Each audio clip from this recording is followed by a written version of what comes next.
People in here.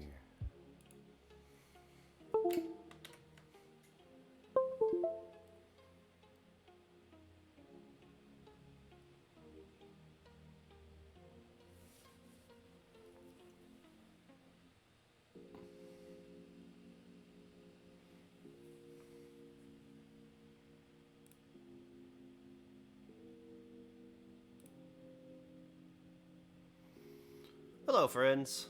Welcome to Caster Class. See a couple of new faces out there. Happy to see everybody.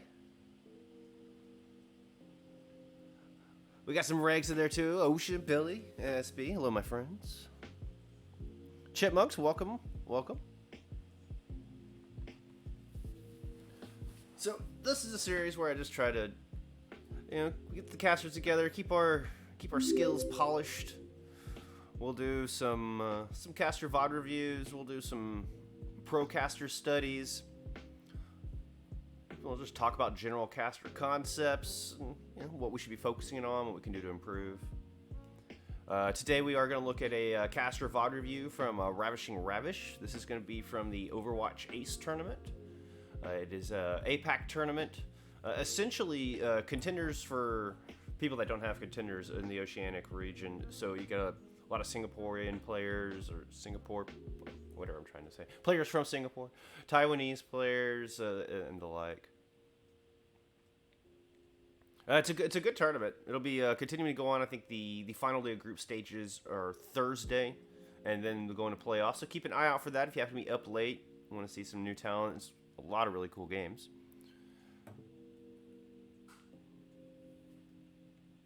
And yes, we're going to take a look at Ravishing Ravish. Is the play-by-play from this particular cast.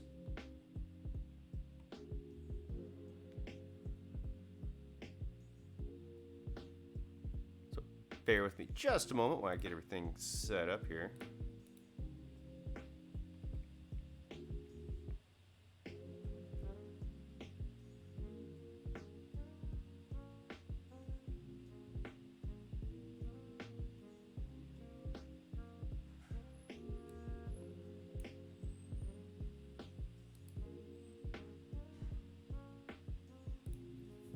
Hope everybody had a good weekend.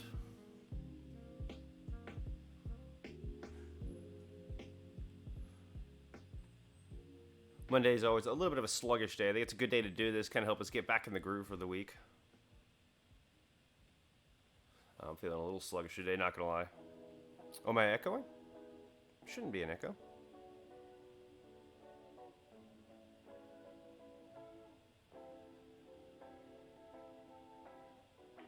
Yeah, make sure you don't have the stream up twice somehow.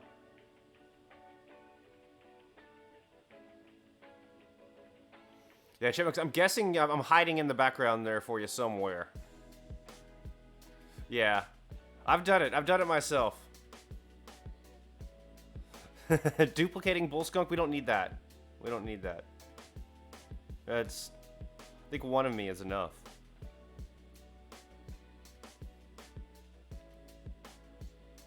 Oh, don't worry, Chipmunks. I've done it. I've done it. Mazza, welcome. Welcome to the caster class. Alright, let's get some people in voice chat.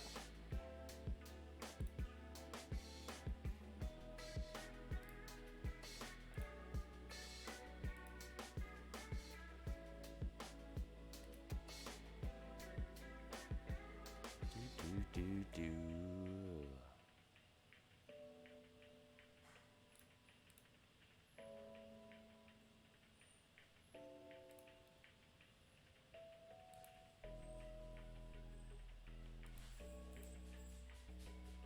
Just get my Discord set up here. Bear with me 1 second, friends.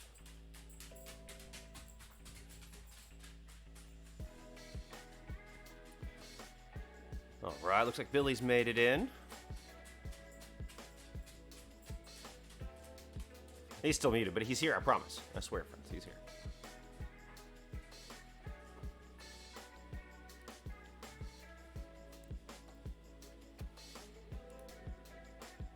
I don't know if y'all caught the TD Goats tournament yesterday. Oh yeah, Poplin's here. You can hear her rattling around in the background.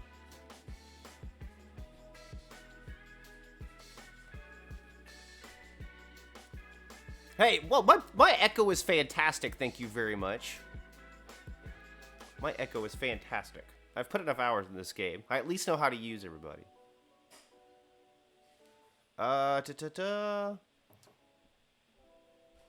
Ravish, it should be open now. There we go. Yep, everybody's in.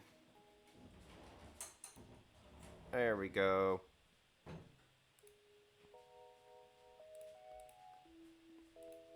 Turn those perms back off. I just kept mine muted for a second. No, you're fine. You're fine. I'll go back quiet.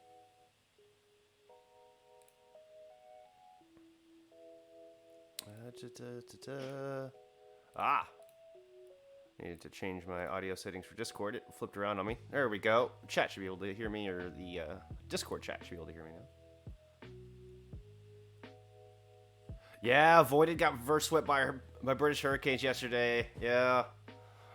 That to win their 31st match in a row, like BH are just unstoppable. I was kind of rooting for Voided, not gonna lie. I mean, I love a good underdog story, and I've gotten to cast that team a couple times. I mean, they're a fun team. They're good people too. Yeah, they really are. Voided's good people. I've spoken with Mini-Me a few times on Twitter. He's just an absolute joy. Very dry, dramatic humor, but yeah, I mean, good. You can never count out British Hurricanes. It's so true. I thought they had him. I honestly thought they had him.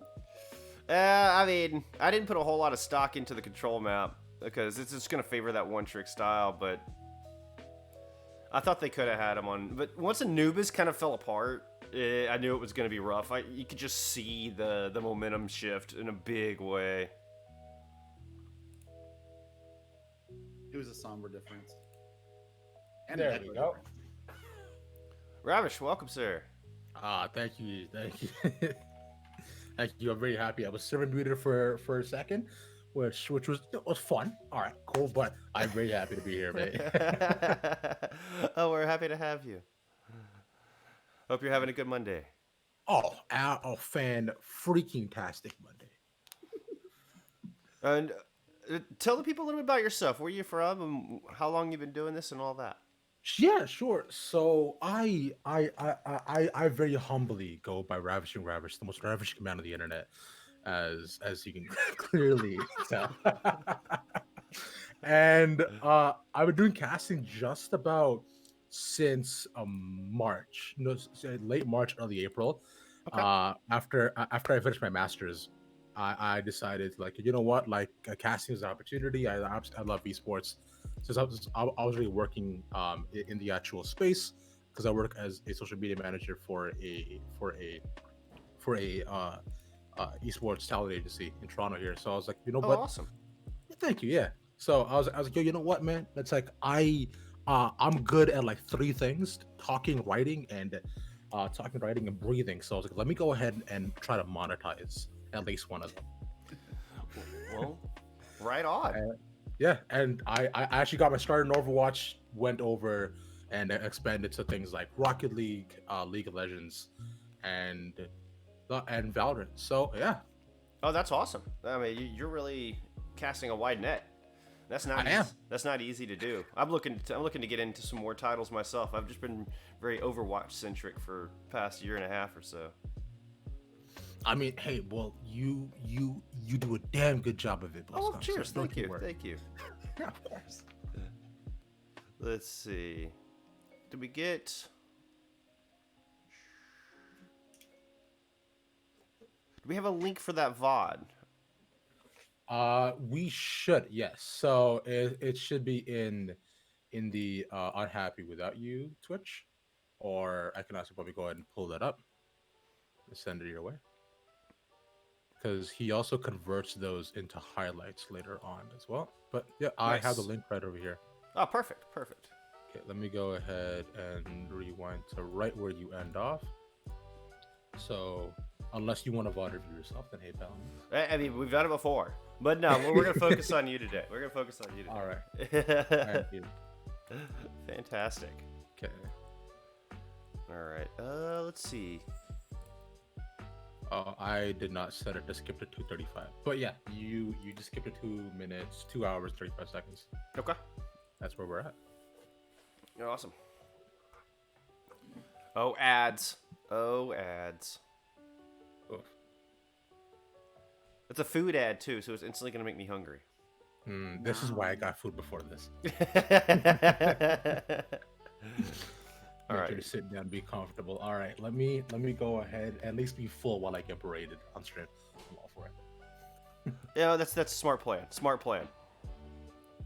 All right. We see we're at 2 hours 35 seconds. I mean, Ocean wants to watch the full VOD. Hey, honestly, I would not mind watching you guys casting. You guys get. I'm up for it. We'll save that for another day. We'll save that for another day. Yeah. Was there a particular map type you wanted to do, or I find the like payload style maps tend to be a little bit easier to judge. Battle Angel versus Jaeger. This is still us. And the judging will be real. Oh, there's no judging. We're all peers here. Oh wait, no, I was wrong, sir. I timed it not great. But It's okay. both the games we had were 0-3 slaps. So yeah. Bell means any of the first match we can go ahead and look at. We'll do Anubis. Sure, let's do it. We will do some Anubis. Let's see. And yeah, Corona was your color caster for that day. Y'all did a fantastic job. I enjoyed the hell out of the cast. Thank you very much. Corona's actually new to casting. Actually, this is his first time doing. I believe this is his second ever cast, mainly because I did desk hosting with him previously at another place called Project Gap, Yeah. which is a EU based Overwatch place. So I'm familiar. oh, hey. Same. Okay. Nice. Thank you. Try to keep finger on the pulse as to all the happenings. I mean, it's good to know as many TOs and production companies as you can, just to keep working. I mean, just the only way you're gonna get better is to keep doing it, right? Oh, exactly. Yeah, literally so. But yeah, so I just pulled them on because I'm like, I liked, I like this energy on the desk. Let's go and see if we can convert that into a cast. Okay, I think I'm just gonna stream it through Discord, so that we can all just be on the same page. I've used Watch Together before. I have indeed many times. Yeah, it's kind of tough to use on stream. Like, just because of the controls on it, you have to like keep minimizing to pause and move and stuff. So I think it'll be easier if we just use a Discord stream, assuming it doesn't lag out my stream, which it's been okay in the past. So this should be fine. We'll see how it goes. If we have any issues, we can always throw an audible. Nah, we're fine. Yeah, because actually I was with Paul originally casting with him, and then Paul decided to go ahead and leave me, and go for God. Moxie said, "I get it. She's just, I just can't compare." None of us can. None of us can. Yeah. Yet. No, good. Get there someday. Moxie's great. Yeah, that I freeze framed on a particularly excellent facial expression there, sir. My apologies for that. He is the king of doing this to people. He left me looking like I was half drunk last week. Man, you know what though? Like, it's fine because you will catch my face like that every time we're actually on screen. This is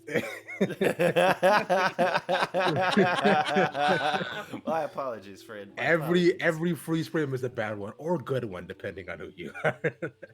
No, I think it's fantastic. That's definitely a good one. That's definitely a good one. I mean, honestly, one of my first impressions is you have a ton of personality. Like it's very obvious when it's you on cast, and that's something that doesn't come natural for everybody. In fact, finding your style tends to be one of the most difficult parts of casting, because when you're looking for a gig, and if you have 25 people going for the same gig, it's what makes you different from everybody else.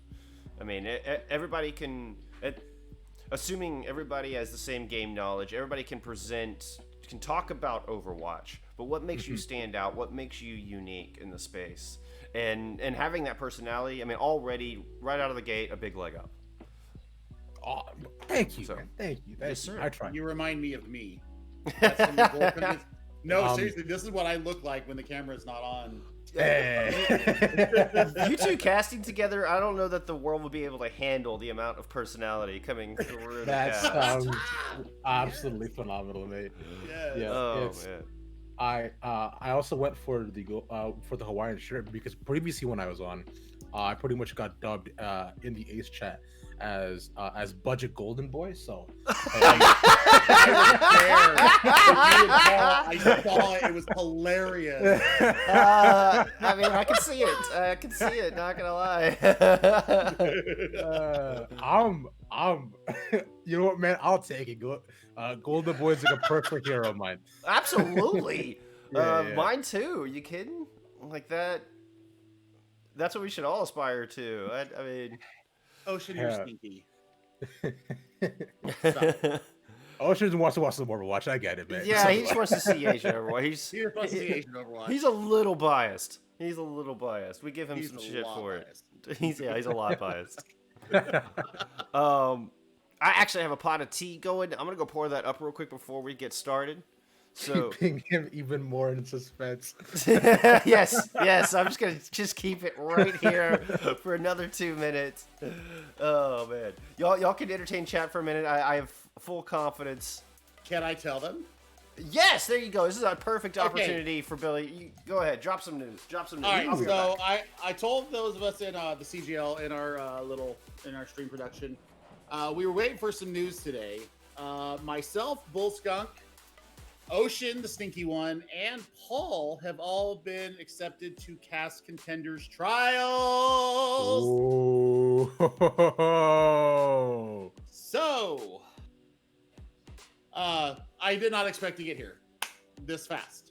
And, I mean, it's a huge honor, and I'm, like, coming out of my bloody skin right now. And we found out about, 2 hours ago. And we've been sitting on it. And so, yeah, we are, woohoo! We doing trials, baby. We doing trials. That's absolutely freaking massive, bro. Let's go, mate. I like it. Let's go. I absolutely love it. It's so smashing. Oh my God. I'm an expat Canadian. I come from Montreal. Hey, I'm Canadian. Yeah, I know. I caught that. Say you were from Toronto, so I am. Hey. That's like massive hogs in my book. Let's go. Can we get a Canadian check in chat, please? Can we get a Canadian check in chat? I haven't called for a Quebecois chat or check, but I mean, you know. Mais oui. Maybe. C'est bon. C'est brillant. Je suis la meilleure on the face le russa. Oh, God, your accent is so... Oh, it's so gross to hear. Oh, my God. Ocean, you're still stinky. You're just jealous of my British accent with your Northern Irish accent that you have. Blech. But, yeah, that's big news for us. We got into a call and just basically screamed. I screamed. We all screamed for ice cream. And... yeah, so that was big news today for us. Yeah, congrats to everybody that made it into this Contenders Trials casting team. So that is very, yeah, I did too. I also grew up around British people, Ocean. So, I mean, you know what? I mean, I'll You know really what, kind of mate? do it. That's My you know what, mate. I really do have to say, this is just some of the most exciting things I've heard today. Honestly, I like doing the BBC British newscasting. Oh yes. It's very, very calm and reserved. Y'all just need to do a cast as BBC news hosts. Oh, I totally will. I totally will. 100%. You know I will, Bull Scott. Man, I would see now. I just gotta hop in the booth with Chef Billy now, bro. God. Honestly, that would be a phenomenal cast. And you said you're from Toronto, so you speak French? I speak enough French to get by. Okay. And also have French people hate me.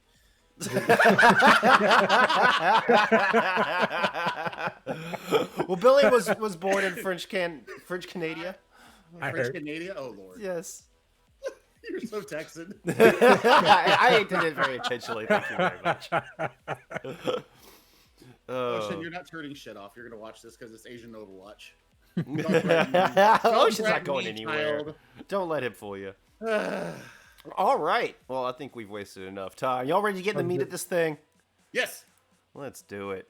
Let me kill the music. We don't want any distraction. Thank you, Harris Heller, for the beautiful stream beats. It's time to get in this thing. Let's do it. All right. So I like to get a little bit of lead in, just to kind of get a feel for what stakes are being set and how we head into the map. So yeah, let's just jump right into this thing. Sure. Oh, it'd be Investing some helpful if ultimates we had after audio. the EMP. I want to say that was a little questionable. I mean, maybe they thought it was the last fight that Okay, they could so- take. I feel like they could have contested one more, but I mean, ultimately, Far East Society don't care. You could have ults, you could have 6 ults, you could have no ults. They're gonna just take you to town. And we saw it too on the third fight that they had. Once they're already taking control of the point, they were at around 60 to 70%. Because as he went ahead and moved forward too, R3K actually went ahead, committed the grab too, and also we saw the Winston go ahead and get angry, try to stall as much as he could. But that was also after R3K was dead, and so was the Moira too. So it's like you really got to go ahead and wonder about the investment there right at the end. But like it was just so far into it. I'm sure they were just trying to just create some sort of space for themselves because Far East Society has taken a stronghold of this map. My God, what a dominant first map showing. Okay, so right out of the gate, I love your camera presence. Cool. I mean, just the framing is good. I mean, you could tell like you don't have as much negative headspace as Corona does. That I mean, the framing is really nice. Your intent and your energy, like you look into it. I love all the hand gestures. Do you have a list of crutch words going yet? Clearly I mean going ahead for I do. Thank you. Okay. Attaboy. Yeah. I just noticed that. It's I mean this was I can't say this that it wasn't necessarily bound to happen. I mean when I am at a loss for words with such things, like because Corona covered a lot of it and I was like, okay, now what do I say? and so to try to just string some words together, I decided, that's I'll say something, but definitely. Well, and okay, well, for one, we all have crutch words. Like it's just, I mean, all the way up the board, all the way up to owl, and it's just good to know your own and make a list, and even just writing them down will help. I also think like writing out synonyms is a good way to get around it.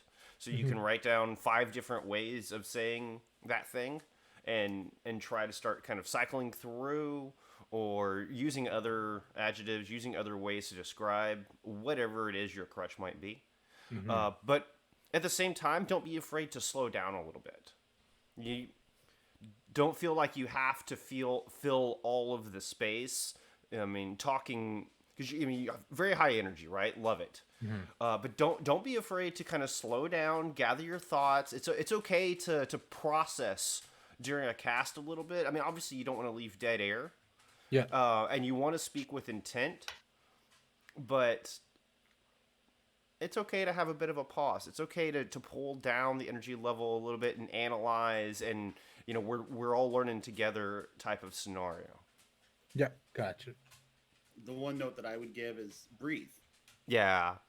You seemed like you were running out of air at the end of some of your sentences. Yep. And if you take a small little pause breath, that's how I get myself, because I will string together 900 paragraphs if I could, but I've taught myself to give myself a little breath, and then I go on. It's just like a minute pause, and I just did it there, like not even consciously doing it. I've really trained myself to do this. So taking this little pause breath, getting on with it, giving the inflection in there, and it just keeps the engine going so that you're not running out of air, because I can see you run out of air a little bit in your face, but I love the energy. The energy is fucking incredible.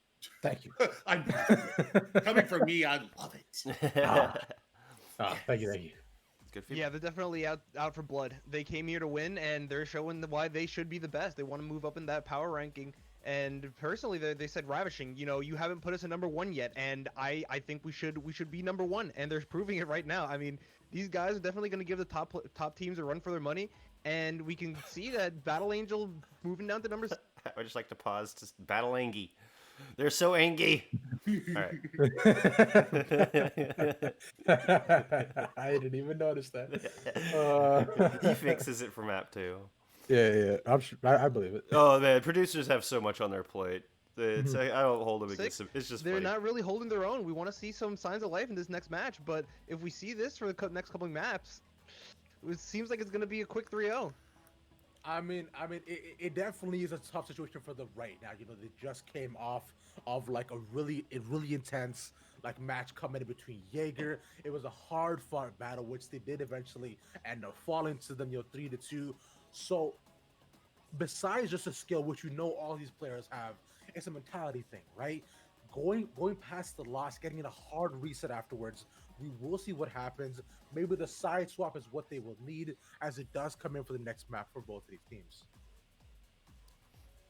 That's a cool point. I'd almost like to have heard you elaborate on that. And we're play by play. It's our job is for the what, and you kind of leave room for your color to do the why. But even just how the side swap couldn't just be a reset on the mentality, go in, go again. But a very minor thing. Okay. Is going to be the difference maker. Maybe sometimes a little bit of a switch can flip a switch inside the team, get them going again. But we're going to be going to the map pool here in a second. I mean, I'm going to be talking about that as soon as I pull it up here. Yeah. And there it is. Look, there we go.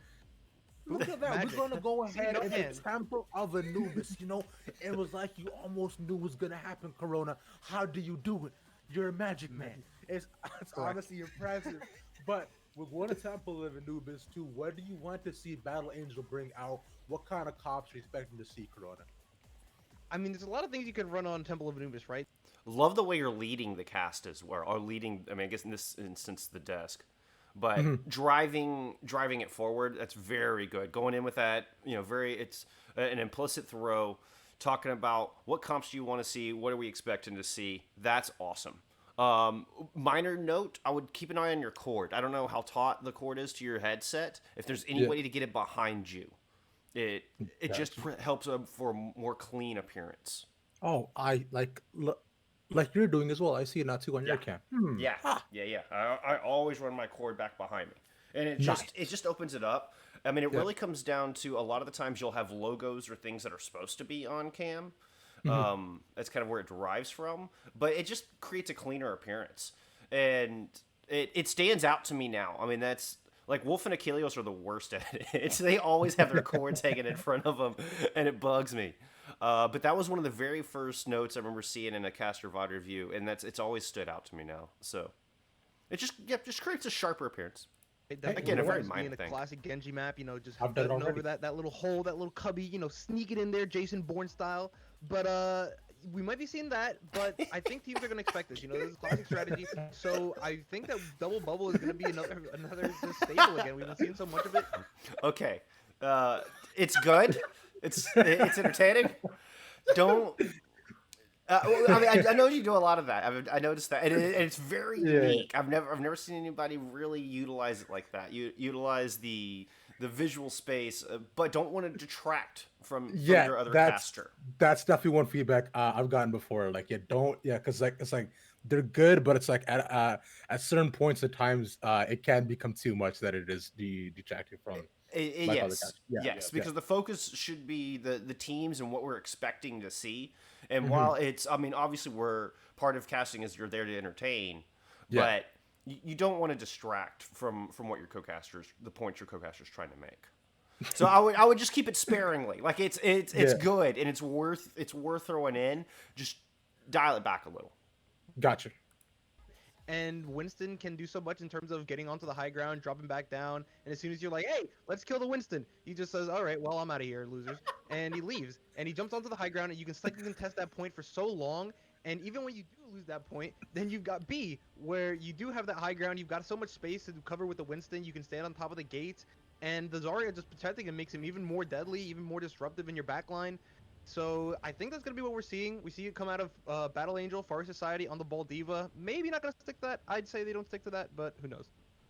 I mean, with that, though, Fari Society, I like what they're bringing out already coming in for the attack, right?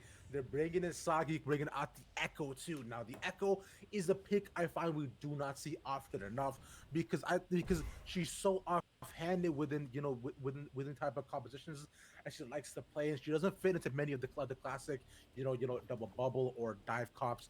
You have to go ahead and pick her into very specific type of map composition or what kind of play you're trying to do here. And I hope they really do go ahead and go through with it as we head on to the map for map number. Okay, start off talking about the defense. Like I wouldn't even bother touching on the attacker's composition until those gates open. This is the time to set the stage for what the defense is doing, and your observer is not really doing you any favors here because we're not getting a good look at how the defense is set up. But just as a general rule of thumb, like talking about what the defense is doing to prevent the attack, and I mean that includes their composition, that includes their positioning, what they're trying to accomplish within that composition, and then you basically focus on the attackers for the rest of the time, because then it's how are the attackers breaking down this wall? What are they going to use to get past these defenses? And of course, there's just the obvious of they can swap the comps on you. So you spent this time talking about the Echo, and then they swap to the Sombra at the last second, right? Yes, which I just noticed too. I'm like, I spent all that time talking about the Echo and Sombra side. Yep. Yeah. So just focus on the defense before the gates open, because you want to set up the difficulties the offense is going to face. You want to set up the challenges that they're trying to overcome. And then that includes the composition and all of the things that go to a defense. Gotcha. All right. That is noted. Just take a moment to answer a quick question in chat. On the topic of camera angles, I'm getting a webcam tomorrow. My Xbox is in the center of my living room. You're just going to have to find the setup that works for you, Chipmunk. You're going to have to find something that's comfortable. I mean, Ravish's camera is pretty spot on here. And that's what you want it to look like. His framing, the closeness, so that you're into it. You don't want to be so far away that you feel disjointed. You want to be into it. You want to be attentive. But as far as the specific setup, you're just going to have to find something that works for you, Chipmunk. All right, let's move on. The two of the day between Battle Angel and Fari Society on Temple of Anubis. Okay, well, Little Rack, I was gonna say Little Rack sticking on the Widow here was a little questionable. It seems like he's gonna go for the jump shot and switch to the Reaper. Very nice. I actually really like that note. Like, where you're like, all right, here we go, let's get it on. We're on Anubis, let's do it. I like that kind of stuff. It's a good opportunity to set stakes as well. Like, you could even set something, Battle Angel looking to bounce back, tie this thing up on Temple of Anubis. Let's get started. I mean, you could even throw a little stakes in there. But all in all, I like that mentality coming out of the gate, what you did. Is that yeah? So question for you, because like, is that not necessarily common as to when the map starts to just like lead into it like that, or do people just continue to run through their point? A lot of people just continue to run through their points. Oh, okay. And it was actually given to me as a note to like really set some stakes at that point.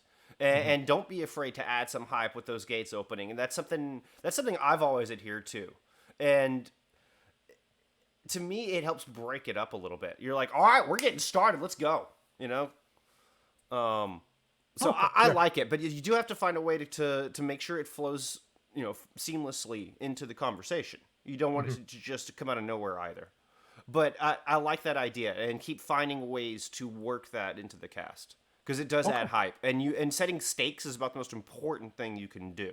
So any chance you get to instill the stakes of the match of the map are very good. Society here is definitely targeting. Just to make sure that and see that like whatever plays are happening and whatever does occur, like why this matters and so on. Yeah. Correct. Yeah. Why this map is important. As far as Society wins this map, they've got momentum. There's being a match point. Obviously, Battle Angel looking to tie things up. I mean, just getting those things across. And yes, why is it important? Why is this fight important? Why is this map important? Why is this series important? Okay. setting stakes is such a huge aspect of casting, and you have some leeway time here at the beginning of the map. You've got time where they're going to be doing some scouting. The offense is going to be setting up a bit, so you have a little bit of wiggle room, but don't take it all. You want to. We'll get into timing as we get into the meat of this thing, but you got to leave space for your color caster as well. But I don't recall that being a problem at first listen. Oh, okay, good. So, but we'll be checking on timing. Don't you worry. Targeting the tanks on the side of Battle Angel. The Sombra meant to hack him. Okay, I want to back that up to where the door's swapping open. again to the Tracer.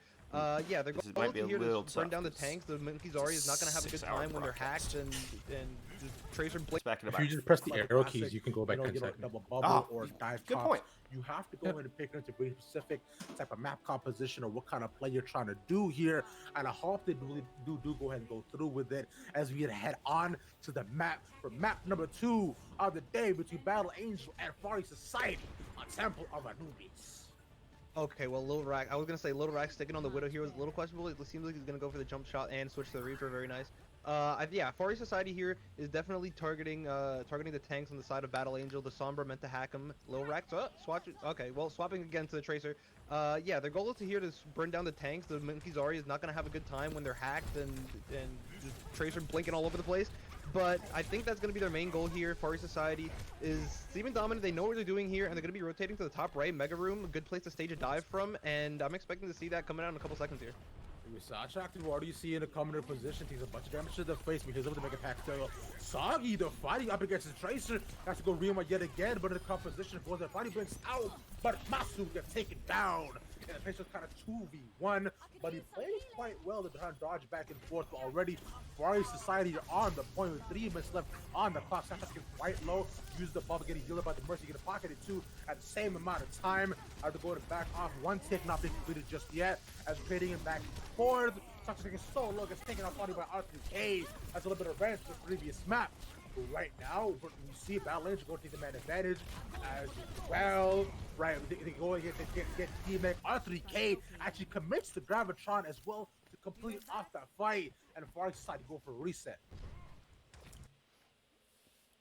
Okay, a couple notes. One, I would just slow down. Like, just slow down. I know, especially with the APAC games, they're very fast paced, and then they like to keep it, keep the tempo up and a lot of pressure on. But there are a couple times in that where words are running together, and it makes it not difficult to understand, but I think it would benefit the clarity of the cast to just slow down a little bit. Don't feel like you have to rush it all the time. You could find a point and stick with it. I mean, you don't have to list every kill, right? You don't have to necessarily say every last detail of what has happened. One note that I'll always remember is being essentially a TV broadcast, being a visual broadcast. There are notes that your observer or the viewers will see. I mean, like they can read the kill feed. They may not always catch it, but you want to stick to the most important aspects, and not feel like you have to say every last thing that happened. And I think it's. Were you feeling? What's the right way to phrase this? Were you feeling a little bit lost in that fight, or? I would say it's like within Overwatch itself too. It's like I do have to like try to find it, like you mentioned. It's like that's definitely I would admit to like a weaker point of mine, like how you mentioned, like finding something to go ahead and stick on and Yes. focusing on that throughout the fight, right? Because like as you mentioned, Overwatch in itself is a very busy game, and then Yes. along with that too, the Ace, like especially in the Ace competition, they do. Like it's like they do not let up the pressure at all, and they continue to like dive in one after another, almost sometimes like dominoes to the detriment sometimes. But yeah, it does happen. It's a style that I've seen emerging more and more, where it's more about keeping constant pressure. Yeah. And even that in of itself can become the story point. And not to say that you can't get fast with it, but I would reserve that for the really hype fights. We're in the first attempt, we're in the first attack for FES, And it's okay just to kind of keep the pace a little slow so you have room to go. So when it comes down to final fight, then you can get really fast, and then it creates the hype, and then the tension builds, and it gives you that arc. So don't be afraid to just kind of slow down and give a more general approach. Okay. One of the things we talk about a lot in caster class is going from general to specific. And I mean, it's something that's just been taught to us from VOD reviews that Billy and I have gotten. Is you start zooming in, general, zooming out. and then you go into more specific aspects of the team fights, of what the players are trying to do as the match goes on. So first fight, don't be afraid to just slow down a little bit. Gotcha. Okay. Steve, for Society's strategy, like we're talking. Your timing was fantastic, by the way, on that. I like where you picked up and where you threw was pretty About good. trying to pressure down the tanks, coming into play there. Two of the tanks going down early, and Ori I was afraid I was going on for a able bit to too long, honestly. I mean, you might have been able to cut off the last sentence. Okay. Because especially with this fast pace, the color is gonna struggle for room to explain things. So given Corona any room that they can to work here, is gonna be helpful to them. But it honestly, I felt it was pretty good. It wasn't it didn't drag on for too long. Okay. Good. But you can always shave a little bit off the back end. So I mean, a good point there as well. I struggle with that one myself. build up that grab so fast. I mean, that first fight, he builds up the whole thing and just wins the fight off the back of that. But Far East Society is going to be coming up on their ultimates here. They got the EMP, they've got the Primal, they've got the Bomb, and the Coalescence. The Lucio ult coming in here in a second. It's got a pretty deep bank here. It's going to be hard to lose this fight if you're Far East Society. This could be an absolute game changer. So I can come out to buy a huge EMP as it gets almost 5, and that's almost 2 dead. On the other side of battle, Angel make the 3 already, and this is the point here, Corona. After a bit of a rough start, Far East Society going in, leading, take control, and Battle Angel don't even have a chance to go ahead and get back onto the point. That is first take. Look at that replay. We see him set up, obviously calling to his team, getting that one I said probably went on a little long. Like as soon as the fight's won, throw it, especially on assault, because you want to give room for your color to set up the next fight. And they're going to a replay here. I'm not even sure how much I like that from a production standpoint, but that one I'd say kind of carried on just a little too long. And it's just in that particular instance because you want to have room to establish what's going to happen in the next fight when it comes, particularly and specifically on assault. Going from A to B, it's more important to talk about what we're about to see than what happened in the previous fight. Want to leave color room to do that. So just be aware. a 3-2-1 countdown. The EMP goes out, and there's nothing you can do when you got no flashbang, no ability to jump out, absolutely nothing except for your left click. But that's great coordination there from Far East Society. I mean, you can't ask for more. Nano goes on to the Winston here. I think that's a pretty good play here to stabilize on the B point. As Masu already will be to get taken down. That Masu being down actually takes off a huge amount of DPS. Already on the side of Battle Angel. We see them 4v1 on the point, trying to go and rotate back and forth here, but Sasha goes ahead, gets angry. Sagi building up, Sagi also building up the EMP, but he's a little bit too far away. As Blindside as well has the bomb though, but Sasha will be trying to rotate back and forth, trying to rotate as long as he can, but see, but the Mercy goes ahead and takes it down from the bomb. The Demon Bomb is so critical there. That was absolutely massive for the Far East Society though, but still don't fix just yet. That's the problem with these, like Tampa Lewis type maps here, man. Like it's like the 2CP, the spawn is so close, and for Far East Society is just so far. They do a good job there. That comes out, but how much can they get Ancient? They are going back over the point. Takes a shot, takes 11, almost out to half though. But Xenon Ganker Coalescence to get swept on the backside though, but almost 2 plus an Ancient on an absolute firing spree goes ahead, gets 3. The world is his oyster, and so is the point. That's a great last phrase. I really liked that. The world is his oyster, and so is the point. That was really nicely said. Thank you. A couple of comments on that one. Yes. Try to stay active. So as far as what I mean by that is with your verbiage. I think the one I noticed was Shashok's going to go ahead and get angry. I mean, you could make that more active.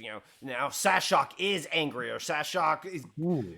gets Okay. angry, and eliminate the passiveness of that statement, and it just gives it more strength. Not only it makes it more succinct, and so you don't feel as rushed. I think learning to be more succinct with your words will help you a lot. Mhm. Because I think that might help eliminate some of the need to feel like you're catching up in the cast. And just from what I've seen so far, I think that's what's happening when you start going a little too fast to the point that your volume level drops a little bit and it becomes a Yeah. little difficult to understand. I think I could be wrong. Correct me if I'm wrong, but it seems like you're trying to catch up a little bit. Yeah, no, you are 100% right there. I would say it's really just piggybacking off of the, really off of the first point of what you're talking about within the fights of, and I Yes. believe just like finding something to focus on and sticking with it, right, and then being able to go ahead and carry that forward. Because I definitely am trying to say it how I see it, but then in Overwatch, I would say it's not the easiest thing, No, like it's really because not. yeah. So that's where I found myself getting stuck. And then because you could have just stuck with, even though the primal rage didn't get any kills of itself, that Mhm. opens things up and creates room for the DPS to get kills. So you can run with that as part of your story. You could stick Mm. on that point, even Yeah. though the Winston's not lighting up the kill feed. How that primal rage is creating the space for, in that case, I believe it was for Fari Society to try to take this, or to create the sustain to stick on this point. Because as far as society loses one or two people, that fight's over, right? And you go to talk a little bit about the respawn advantage, Mhm. but I feel like that was almost a little unnecessary. I think you could have omitted that altogether. Okay. Everybody watching this, I mean, that one spawn's gonna be closer than the next. To bring up that point, it's really how that affects the fight, and Yeah, so like you mentioned, just being able to consistently set up the stakes as to what matters here. Like respawn correct, is cool, but correct. what matters is how the respawns are, allowing them to just trickle back in and like consistently go ahead and control the fight. And same thing with the nano boost that had gone into the Winston early, Yes. because it allows Battle Angel to stabilize long enough to get reinforcements in. And then give the space. Ancient comes in, gets 3K, and the world is his oyster. Yeah. Correct, correct. So being more succinct and sticking with a story thread through the fight. Yeah. Speaking of ancient, I mean, you just gotta be impressed there. I thought the fight was over with that EMP. He had no flashbang, had no roll. The entire team was just out of abilities, and he just finds it in him to hit these shots. And if you're clicking the enemy team, there's not much you can do besides that. I mean, ancient over here on the high ground is a pretty good position for McCree, and he's almost got another high noon. He used it in that last fight there to recontest, and he's gonna have another one, 60% to it. But I think Battle Angel's got to be able to hold here strong here. They've got the nano boost for the Winston if they want to use it. They've got the graviton surge, and all Fari Society have is the Lucio beat. And I mean, if they use that, that's fine. But they've got two combos on the side of Battle Angel, so it's not going to be good for them. As you see, Masi already going in, actually swallows up the pulse bomb too. He says, I'm gonna go ahead and eat that. As a beautiful charge up. As I saw Chocolate It's okay. talking about the mercy trying to go in there out of the bubble and trade some electricity. Overall zaps that back and forth, goes out of the point. 500 health though, and he does also have the ultimate as well. But Ancient picks are fearless as a huge amount of healers that are with the party society. There are only 3 men strong, but Sasha really gets slept. Oh no, he's on the point. They only have 1-6 so far. Battle Ancient. Oh, and we get an ad. It's gonna be a good commercial. But I mean, I think you can see how some of these same points are going to apply. Oh, 1,000% there. Yeah, consistently throughout, like playing catch up right within a lot of it. Yes.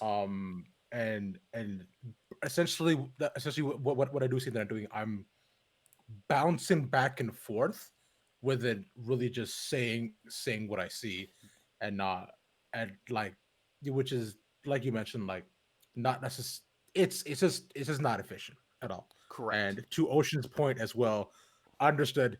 I will never say hi, dude. I will always say dead eye. I mean, that's yeah. That's just use the traditional names as much as you can. Yeah, Yeah, it's self-destruct instead of diva bomb, that kind of yeah. stuff. Yep. Something that BHP taught us from the one of the very beginning as well is don't be afraid to throw if it's extended. Uh, Hmm. don't be afraid to throw to your color. Catch your breath. Let the color jump in there. Say a couple sentences. Let them throw it back to you. That'll give you a chance to, I guess, rubber band back into normal time instead of being that slight bit behind. It just takes a lot of pressure off of you, and that's something that you just need to communicate with your color. Is saying, if the fight goes this long, because I mean, there was a couple times you could have thrown to him in that fight to give yourself a verbal break. Hmm. And both Skunk and I have really started to we had started mastering that pretty well. I And mean, then we're getting there. we're getting We're there. learning that Well, one. It's I don't know. I say mastery because I always think very, very highly of how much work we put into it. So, the getting the mastery of it is how I should have worded it. Um, but that's one of the big things is trusting your color in that moment to give yourself a break. Don't be afraid to throw to him and call him out by name. The implicit versus the explicit throws. Yeah. That would have been a great time to have an explicit throw to Coroner and say, Coroner, I mean, that's a massive whatever came out. And then you get yourself a break. And as soon as you hear the verbal pause in his voice, you pick it back up.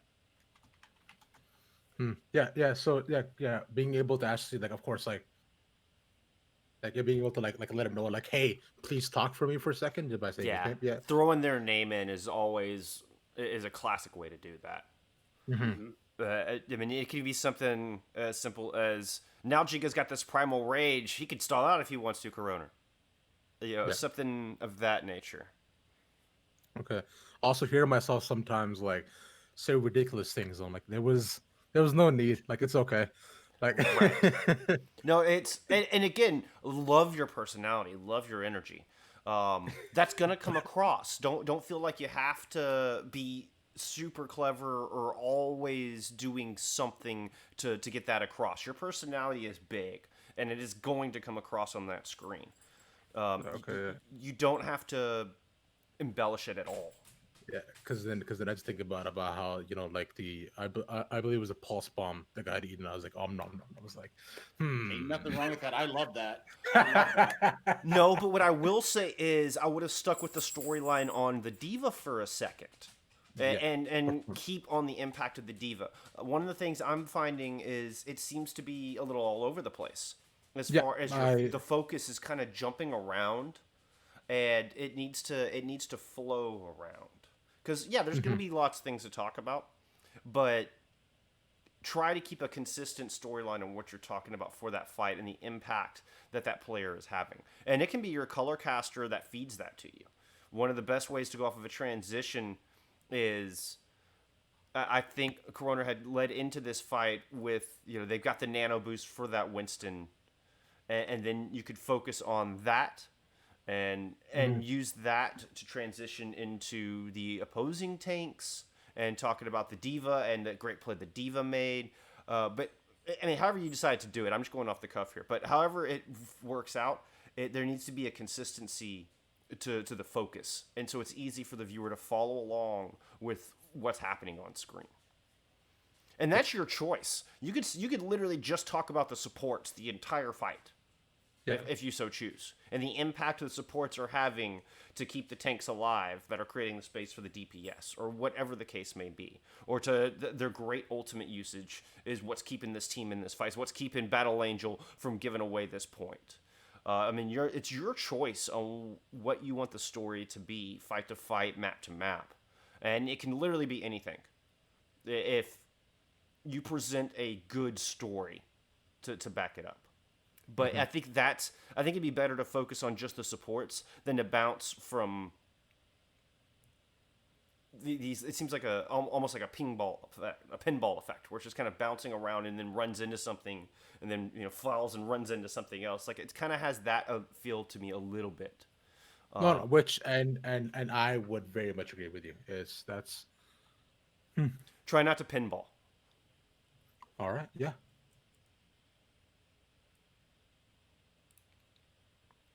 Okay, almost want to back that fight up again.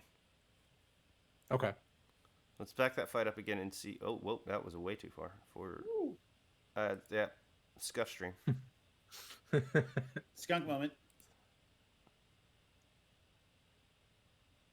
Is that where we're at? That was the nano. The one tick picked up. I think this is the end of the early Now I'm gonna go fight. ahead and eat that. As a beautiful charge up. As I saw Chuck for he taking it really low, talking about the Mercy trying to go in and out of the bubble and trade some electricity. Overall zaps that back and forth, goes out of the point. 500 health though, and he does also have the ultimate as well. But Ancient picks are fearless as a huge amount of healers that are the party society. There are only 3-man strong, but Sasha really gets slept. Oh no, he's on the point. They only have 1-6 so far. Battle aims to complete control of the second point so far. Now we know, and because of this too, Kasik gonna coming on top of these fight, and Ancient has not let up with the shots per round. Ancient is ridiculous. He's got another high noon right now, and he's just finding critical picks. He's not letting our party society keep up a stall. See, he gets another kill with the high noon. Ancient is absolutely out of control right now. Finally, the Soggy's shutting him down, but it's got to be a focal point for this team. And that should be a focal point for the rest of your story. Yeah. Like if I think I skipped ahead a little bit on that one, and I apologize for that. That's fine. But that right there, like that's focusing on Ancient. Like, so the rest of the cast, I mean, it's Ancient is your story. Can Far East Society overcome this awesome McCree, who seems to be coming through clutch every fight? Gets the 3K at the end of the previous fight, and is excellent use of ultimate, but that becomes a center point that you can focus on for the remaining $1.24 left in this map.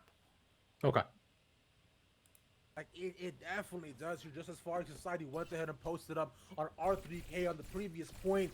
Ancient has to be the target focus, but that's the thing, right, about tanks. Your tanks like R3K and Jenga, they're making so much space for Ancient to just be able to just fire away onto anybody, anything he sees, and a target's.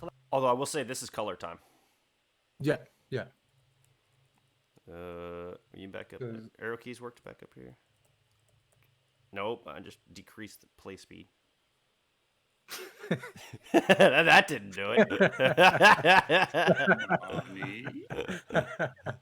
I was trying to see if I could just dial it back by 10-second chunks. The arrow keys do not seem to be helping me out. Technology is hard. It's okay. Hey. I can't argue with it. Let's back this up just a little bit. I just want to check the timing on this. So far.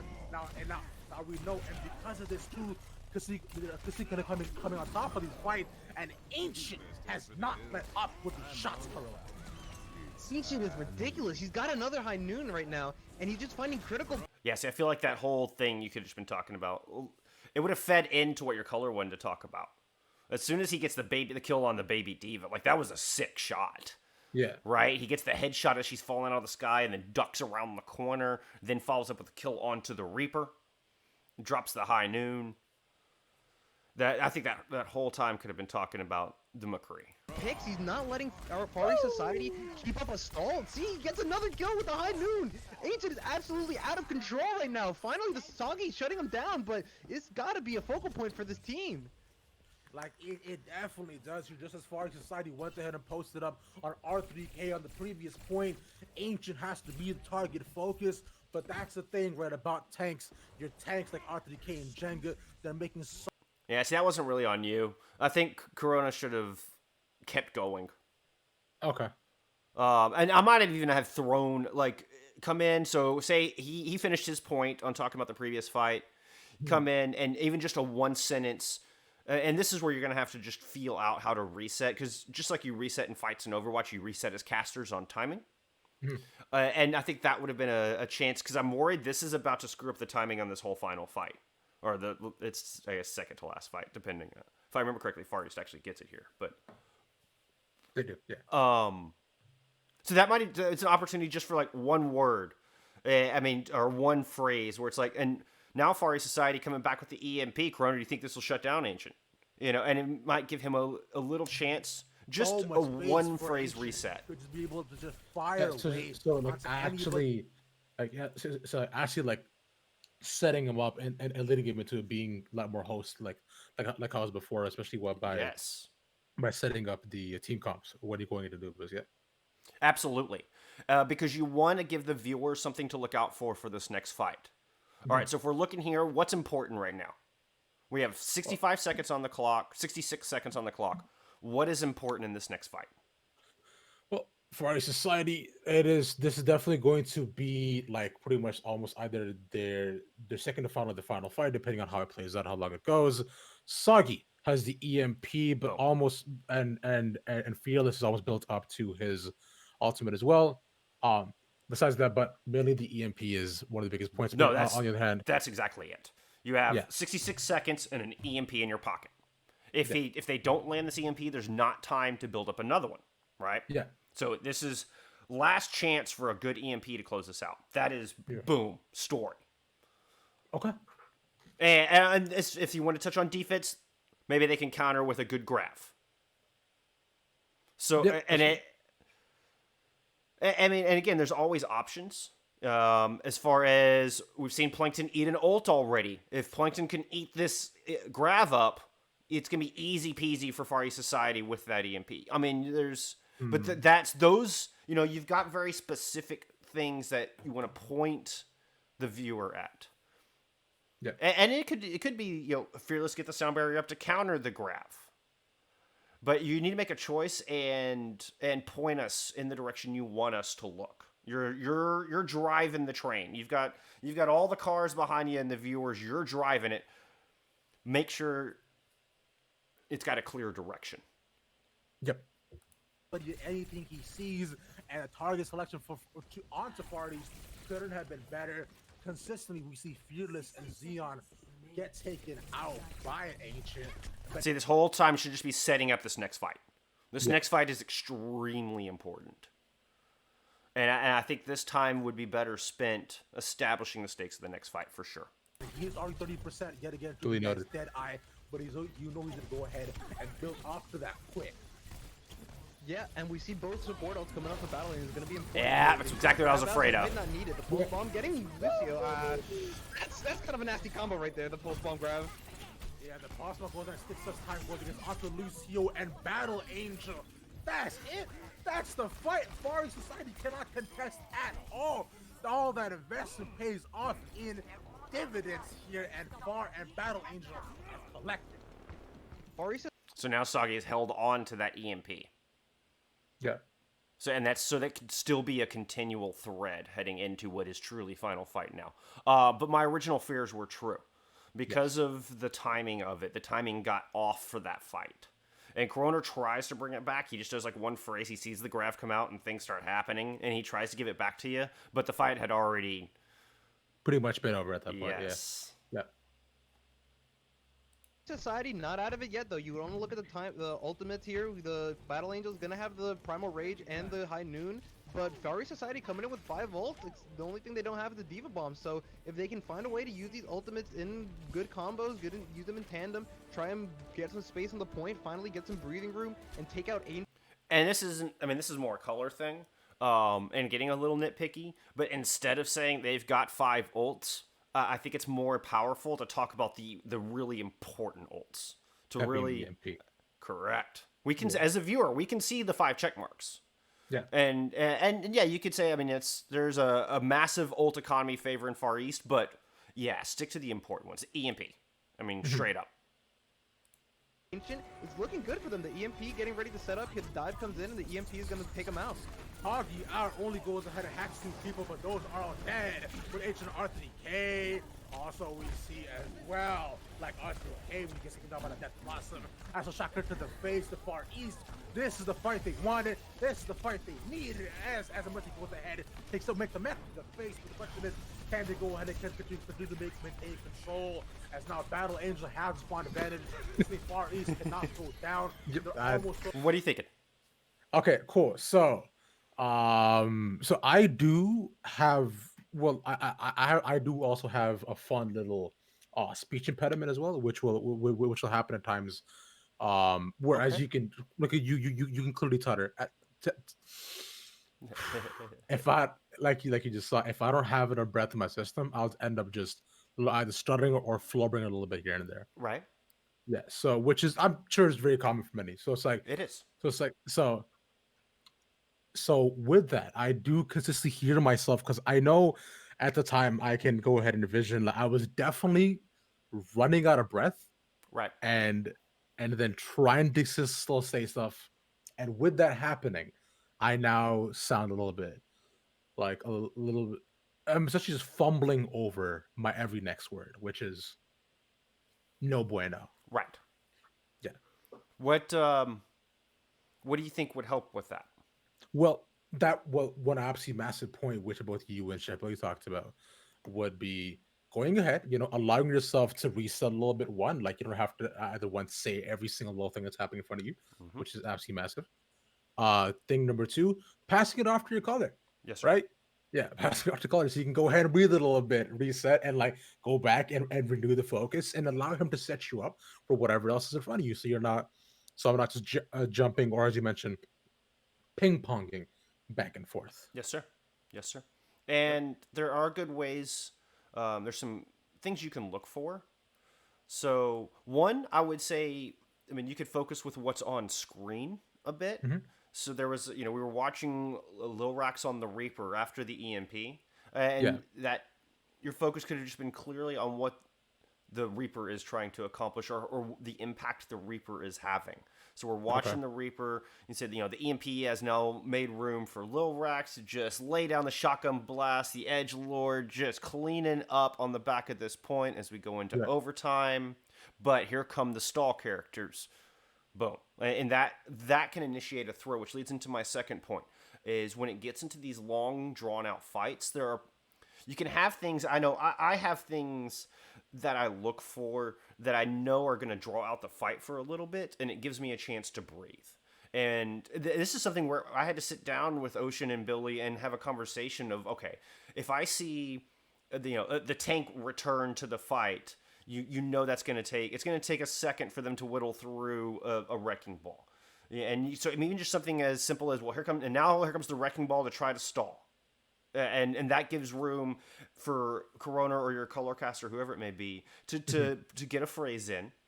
And it should be just a small phrase. Just enough for you to reset your brain, catch a breath, and then can come back and take it home. Sound barrier is another one which we just see dropped from CR2. If you see a sound barrier coming out, you know it's going to have time. It's going to take time for the team to whittle through that. It gives you time to throw for just that one phrase. So my point being, there are things you can kind of have in mind to look for that tell you it's okay to throw here, even though the fight's still continuing to draw out. It's okay for me to throw here as a play-by-play. Okay, and so, then sorry. Continue. No, go ahead. No, because I was going to say, so it's like, so within the whole deciding on what to say and where to even throw, would you say that's more of a more of a I'm blanking on the word when like synergy thing between your color caster too? That is definitely part of it. Yes. Mm-hmm. Yeah. And that's where the planning and the prep, which we haven't even touched on, that's where you guys can establish where you want to be able to throw in the middle of a long fight. Okay. You can say, I'm going to throw it to you if it goes past, so many seconds, or, if something comes out and we say the stall characters come onto the point. Yeah. I'm going to throw to you if it goes this X amount of time. And it can be something as simple as if I see the defensive sound barrier. Yep. because you know, I mean, you don't want to be sitting there like trying to count second. You don't want to overcomplicate things. Keep it simple. Keep it simple. But that communication is important to where you can talk about beforehand what we're going to do in overtime, what we're going to do going from point A to point B on an assault map, and just kind of have a little bit of a game plan, because there are patterns and there's things you can come to expect throughout an assault map in particular. And so you can plan for it. And just having that communication, and the synergy will just build with time, right? That's just part of it. You just do it enough, and you're not going to fix everything overnight. You're not going to, it's not going to just instantly be perfect. You're going to flip a switch on, and you're going to go through your notes and go, oh yeah, I'll just implement everything in these notes, and it'll be perfect. Like, it just doesn't work that way. It's just going to take time to build up some of that synergy. And to learn those, triggers, I suppose. I'm not even quite sure what the proper term is for that. Triggers for transition? We might be onto something here. Triggers for transition. Triggers for transitions. Interesting. TFT. Hey, TFT. Not to be confused with Teamfight Tactics. All right, let's finish her home. Let's take her home. Or did you have another question or something? I was gonna say, you know what? This is sampling Paul for leaving me here for Moxie. Then, God damn it, Paul. We shake our fist at you, Paulie. Or Team Fortress 2. Good point, Chipmunk. Yeah, I like the throwback. Yeah. Here, you look. That's my mouse pad. That's my mouse pad right there, buddy. All right. And he's 13. Nice. He's an old soul. He's an old soul, Chipmunk is. Chipmunk is an old soul. Nice. All right, let's take her home. Chipmunk is 13. The second kick, the game cannot start any longer with that ball. It is just him and nobody else. Even in the face, throws the head against the weak flag on to Ancient, and he will do no more damage as Far East finally get the second point. Yeah, time fight there. Battle Angel. And that you could even feed it back around. Like you talk about Ancient at the very end. That could be a story thread that persisted throughout that final fight. You know, Ancient has been the hero of the defense the entire time. He's got the dead eye. Oh, no heroics this time. He gets shut down. And it's whatever keeps it concise. Yep.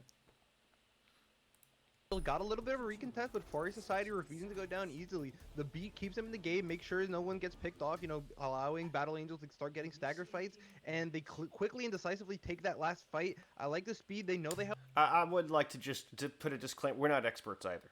Like, I very much consider this a peer thing. You know, we're all learning here together. So I don't have all the answers. Forgive me if I have to process sometimes. Oh no, of course no. Man.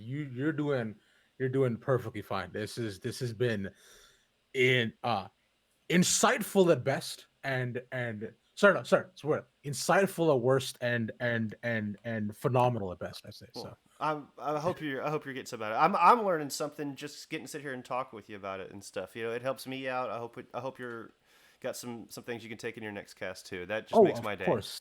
I have an entire page of notes, amigo. Oh, that just makes my day. Awesome. Hey, we're only halfway through this map. Yay! Advantage. They go in and just start popping ults like they're pills. I mean, he just throw them all out, and they know Battle Angel don't have any responses. He's got maybe defense ranger for the pull. What? No, I'm just laughing at them. I'm just laughing at what Kurt said. Is he's popping also they're popping pills. That's what I thought he said. Yeah. Oh boy, I don't want to reference drug paraphernalia or drug usage. Let's hear that again. Keeps him in the game, make sure no one gets picked off, you know, allowing Battle Angels to start getting stagger fights, and they quickly and decisively take that last fight. I like the speed. They know they have the ult advantage. They go in and just start popping ults like they're pills. I mean, he just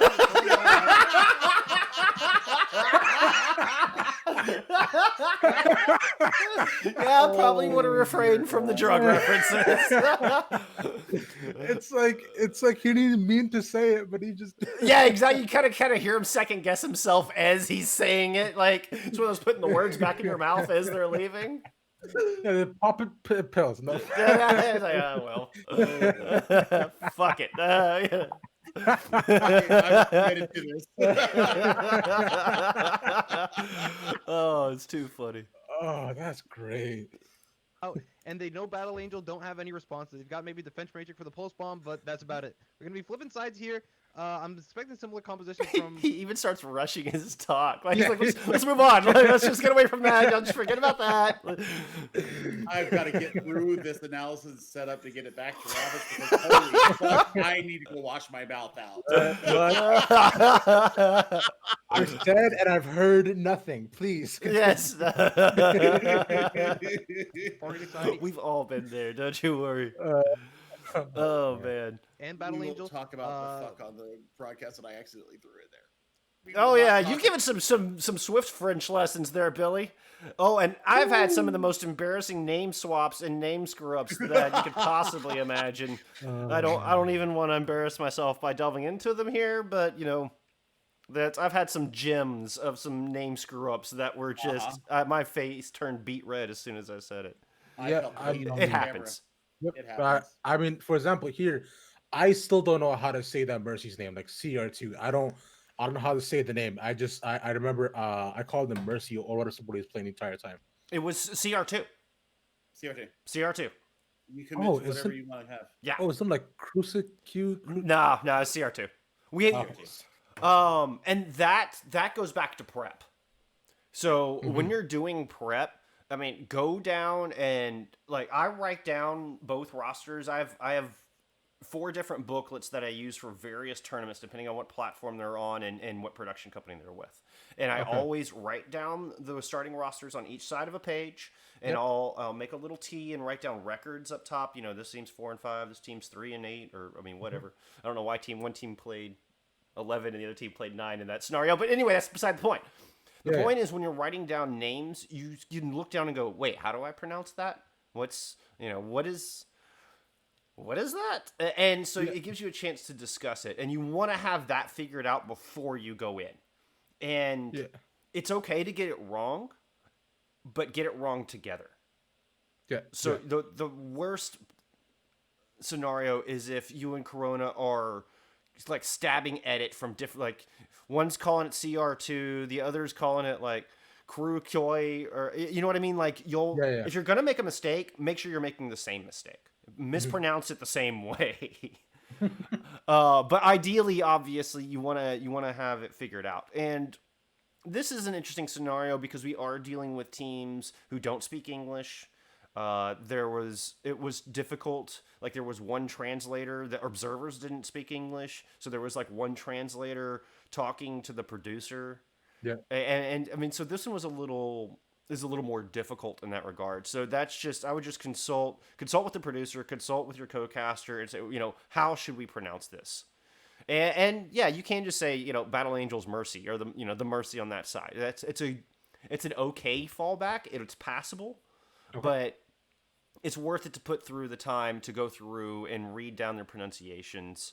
A lot of time you will get team sheets that have the pronunciations written out, and some I know are going to trip me up. I will write down like the phonetic pronunciation next to the roster name itself. You know, have it in parentheses, and it just kind of lasers it into my brain. You know, just writing it down helps me. Oh no, 1,000%. Yeah, because I remember when we actually casted previously that I did with Paul. We're gonna continue to wag our finger at you, Polly. I remember we actually watched the Battle Angel Jaeger match previously as well, and I remember specifically writing down the pronunciation of his name. And by the time it came down to the cast, I was like, I was like, fine, I have it. And then it came down to it, and I was like, where's the page? Okay. All right, Yeah. cool. Yeah. It happens too. But yeah, definitely so. Like prep is 1,000%. Prep helps with that, and pronunciations are very important. Yeah. Same thing with pronouns. If you have the pronouns available, that's also a really good thing to write down. Yeah, absolutely massive. Just take a quick moment, check chat here, make sure I'm not missing anything. I've been kind of tending to it. Hey, thank you. It's what I do. Well, you I'm know, a if there's friend. there's some great questions coming up, so I like to answer them vocally and make sure we give it the due response. 'Cause, again, we're all learning together. Yeah, Chipmunk's just been I just wanna super see- nice. Yeah, absolutely. I'm glad you're here, Chipmunk. Ancient on McCree ravishing. This man is a nutter. There's like Oh. absolutely massive. There probably is a better way to phrase that. He's a pill popping nutter, this guy. Look, wait. Man, Kroner is killing it, bro. Shaking off some of the new stuff. It's okay. It's okay. Yep. Shot. Love it. Honestly, it'd be kind of cool if he was here. And okay, I'm sorry, I know we've stalled a lot here between our attack and defense stages here, but Yes. doing just a quick meeting with your co-caster afterwards is really helpful. And I'm trying to do it more. I don't always do it, but one thing that Bupasaurus taught me is immediately after the cast, sit down and talk with your co-caster. I mean, even just hop in a DM or something on Discord and find 3 things you liked and 3 things you thought could be improved from that cast. I mean, it doesn't have to be a full-on 2-hour VOD review. I mean, just sit there and talk for 15 minutes. Like, man, I really liked the way I said this. I really liked the stakes I set before this map. I liked this comical part. I mean, it can be something minor. It doesn't have to be, huge groundbreaking, but just that discussion gets your brain going on what you can improve next time, and it helps improve the synergy between you and your co-caster. Yeah. He was able to just pew pew with man Corona. I believe I am saying the technical term here, and correct me if I'm wrong. Just bringing out That's good. little pews and bops, little bang bangs that he got going on. Beautiful. I believe that. I believe that is the technical term. I think scientists may say he shoot real good. He do the shooting real nice. But, he's gonna go here. We saw that last time. He's gonna probably show that. I think he's gonna switch to possibly a more viable character. But it seems like we're gonna be going full dive on the side of Battle Angel with the Genji, with the Winston. Oh, Ugh. yeah, that one will always get us on That the one went side down. of is. That went down my spine. And you still hear even owl casters use it from time to time. On the side of is just kind of a general universal crutch word. And I know it was Corona that said it, but that's just one to be aware of. I don't think I've heard you say it yet. Here and there is another one as well. That's one that's really been grinding my gears lately. Okay. I mean, is me. Right. I mean, I sound like a Valley girl. I mean, Yeah, for me, it's here. We're going to get the Winston and the Diva here, and you're going to have Soggy here on the Sombra with the Reaper here that's, might be getting some shots in here, and that one's easy to creep up as well. So that's just some universal crutch words to avoid. I'll DM you my list. Diva. Brig, Please. But it's very personal. Crutch words are very personal because you're gonna. It's kind of like doing anything. I also think like we're doing an art piece where you're eliminating mistakes and then you see more mistakes. Like, so once you get big at the big glaring errors, then suddenly you notice more errors, and then you notice a bit you're kind of refining the errors. Crutch words are very much that way. You'll eliminate 5 crutch words and you find 5 more pop up. And so it's a very personal thing, and it's just something that takes time to go through, and it's worth writing down. I mean, I've got a massive page of crutch words as well. Mm-hmm. Also, this time could be used to set up the defense. This time could be used to talk about your defensive comp. Why are there, what they're trying to accomplish. I mean, I realize, how does the brawl with the dive tanks, because it's kind of a dive brawl at this point. Yeah. So, I mean, how is that going to look on defense? I mean, there's more stakes that could be presented here. Huh?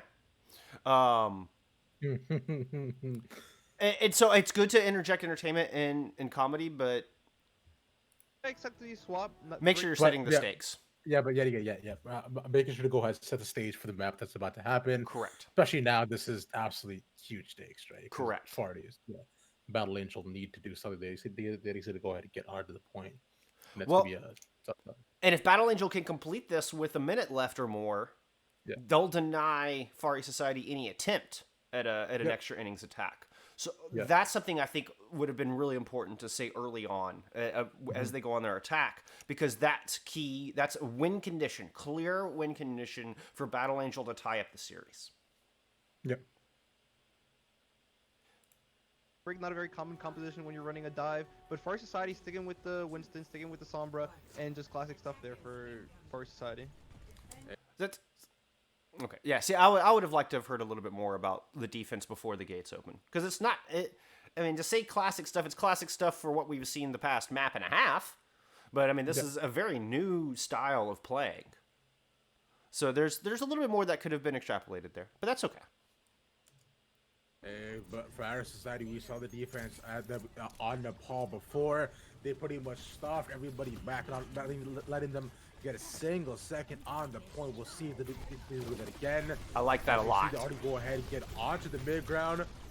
Plankton's will go ahead and firing away. Battle Angel wants this point. Here. Want to go ahead and tie it up and just better. Go ahead. And with as much time as possible to far east. What's that? No, I'm just recounting like all the clutches that I'm consistently saying. So I said like here, Yes. go ahead, yeah, and Yes. go ahead seems to be the consistent one. I would have to agree with that. The timing on this is a little strange. The timing on this could have been plussed a little bit. I feel like once you made your point about Far East Society have a monstrous defense, which I loved that point. That is that gives story to this team and personality of this team. You're saying, I mean, this team has a monstrous defense, and it's gonna be tough for them to break. You could have thrown there and give a little bit of time for your color caster to set up, because the fight hasn't quite broken out. Anyone yet. had captured the last Yeah. fight at just 0 seconds. Battle Angel looking So good so far. just so that we just continue to go and set up even more and more, add a bit more story, because very clearly Yes. the fight is not happening at all. So Yes. would have been wonderful time to do so. Yeah. And then it gives weight to the rest of the fight, and you guide your viewer. You're giving them something to look at and something to look out for, and so it just improves the whole. You're setting the whole rest of the map up for success. Yeah. Make yourself And I think Far East Yes, sir. Society might want to switch up the comp here. We were talking about how they're playing a dive here. Or, I'm sorry, not Far East Society. Battle Angel want to switch up the comp here. We're talking about how they're playing a dive. They got the Genji, they got the Echo, and trying to coordinate up with those tanks to jump in at the same time. But who do you dive on the side of Far East Society? The Reaper has the Wraiths form. The Sombra can simply EMP away. The Diva and the Winston can just jump away, and Lucio and Moira can just leave. It's such a difficult thing where I don't think you can really accomplish your win condition with Battle Angel if you're going to be running this into dive. Exactly. The whole point of dive is to go ahead and engage onto the enemy. But what do you do when the enemy doesn't want to be engaged on? Where they can half of the kids simply just say, peace, I'm out. And that doesn't work out too well, especially the main healers like more like Lucio. The Coalescence comes out. As again, he kills as just get a Genji up on the backside. Masu put it out to Shuriken, doesn't get taken out. Just to go back away. Takes so much damage to the face, but there's the Begita dead, unfortunately. So now there comes out the EMP into. Gets the hack onto 2, and Battle Angel and Masu are falling all the same. Masu gonna do much at all with the hack, and Sasha goes ahead. Gets angry, he's mad, he's fisted, he's fighting, but he cannot get killed after it, but it doesn't even matter. The Far East Society retaining control out of the purpose, so Careful with he's fisting.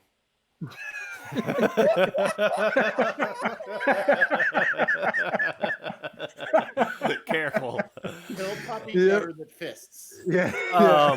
But that, I mean, Slowly devolving into a porn here. it's comical, but that really wasn't the point I wanted to make. But yes, be careful. Be careful on that. No, 1,000%. Yeah. Phrasing, another. key Phrasing point. is important. Yes, sir. Yes. Yes, sir. Yes.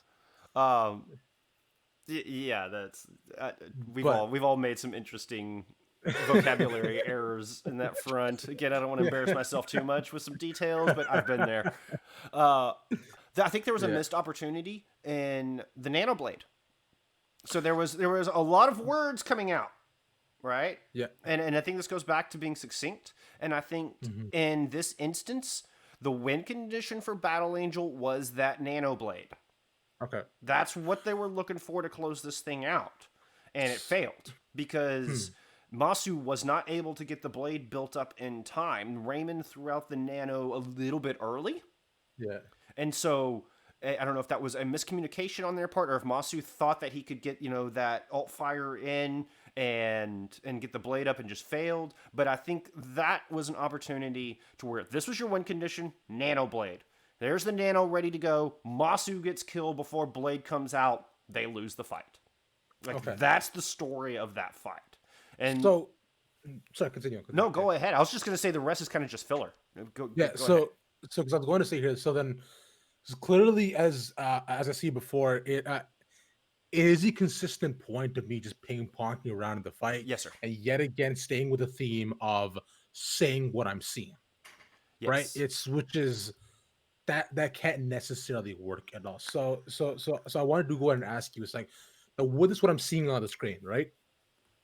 How should I go ahead and balance between what the observers are showing, i.e., what I'm seeing, and then what's being shown up on the kill feed, along with the ultimates? Well, of course, go ahead and call out big things like you mentioned, which is that's absolutely massive. I don't know how I missed that within like the nano blade and Masu forced you to go ahead and die for it because there was no follow up. So just how do I go ahead and find that balance between what I'm seeing and what's being shown? Excellent question. That goes back to setting yourself up for success. Okay. This goes back to the previous point of when you're looking at the compositions, you can talk about Battle Angel they have an Ana and a Genji.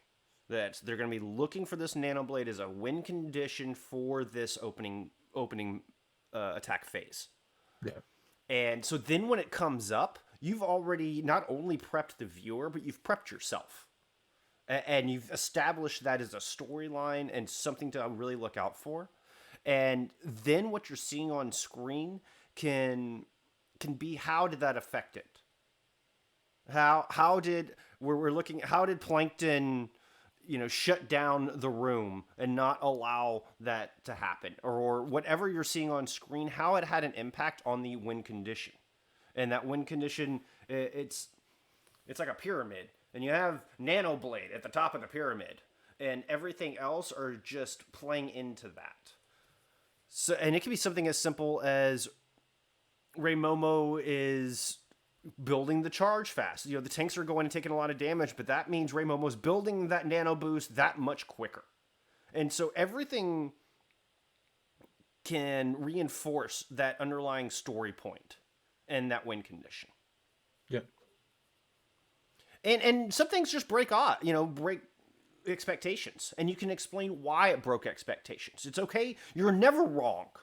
This is one thing that took me a while to learn. You're never, ever wrong. It just didn't play out how you expected it to play out. And here's why. So, there is the potential that Ancient could have won the fight with the duplicate onto the Reaper. If that had been the case, it had been like, here comes Ancient, says Nano Blade nothing, or whatever. Ancient trying to be the hero when the Nano Blade failed. Something like that. But it still relates back to your original story point and win condition. Okay. Yeah, just so again, just to go and read it. Sorry, Billy, go ahead. No, you're fine. No. This is your time. Okay, because what are you talking? I'm kidding. No, 1,000%. Yeah. So just being able, in the beginning of these rounds, like you mentioned before, like setting up the stakes and what it means for these compositions that are coming in. Of course, going ahead and focusing on the defense first, right? Yes, sir. With the defense first, what they're trying to do, and then on the other hand, when the attack does go ahead and come out afterwards, then seeing like with the fight breaking out, it's based on what you've already said.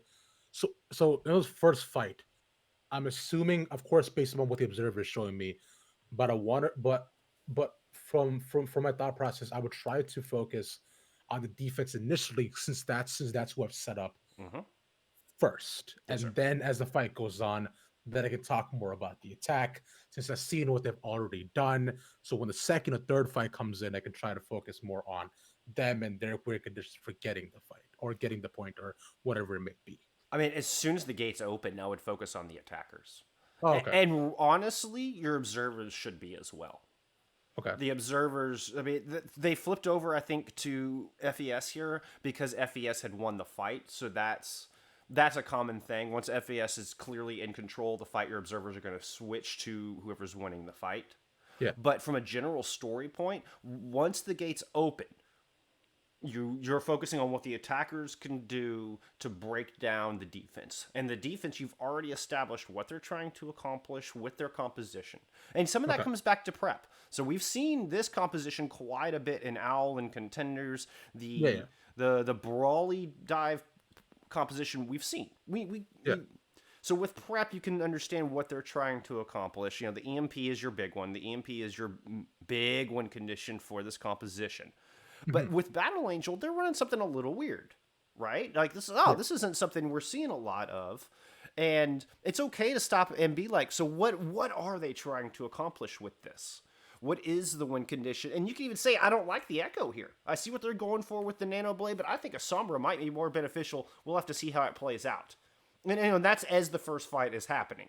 And then as the fights go on, you can elaborate more onto, or get into more detail, should I say, on how it is or isn't working or going against your expectations in the story you laid out. So it's they spent 2 minutes, they built up to Nanoblade didn't work. Yeah. I mean, that's pretty much the story right now for Battle Angel. And the rest is just explaining a little bit of why, or even your opinion on what they could do different, what you would like to see. I mean, you can come out and say, I don't like this composition. I don't think this is very effective against what Far East Society is running. And it's good to have those opinions. And it's okay to be proven wrong. Yep. The thing that I was going to point out to Ravish is that when you're not getting what you might necessarily want or need from your observer, I call it the triangle. I look at Battle Angel's old economy. I look at Far East. I look at what's on the screen. Yeah. I try to postulate what's going on, and this is a color thing, I know, but it might help you to flick your eyes up and see where ultimates are at, and kind of build your story there too. Especially if the observing is not where you necessarily want it to be. I call it the triangle. I'm looking at everything. I'm looking at cooldowns. That's how I postulate what I'm going to explain why is what is happening. And I think if you get a little bit of that color mentality in your head when you're trying to figure out why they're doing what they're doing, I think it enhances your play-by-play so much. Just the flick of the eyes. That's something that I really like doing. Interesting question in chat about using nicknames. It's okay as long as you've established the real names first.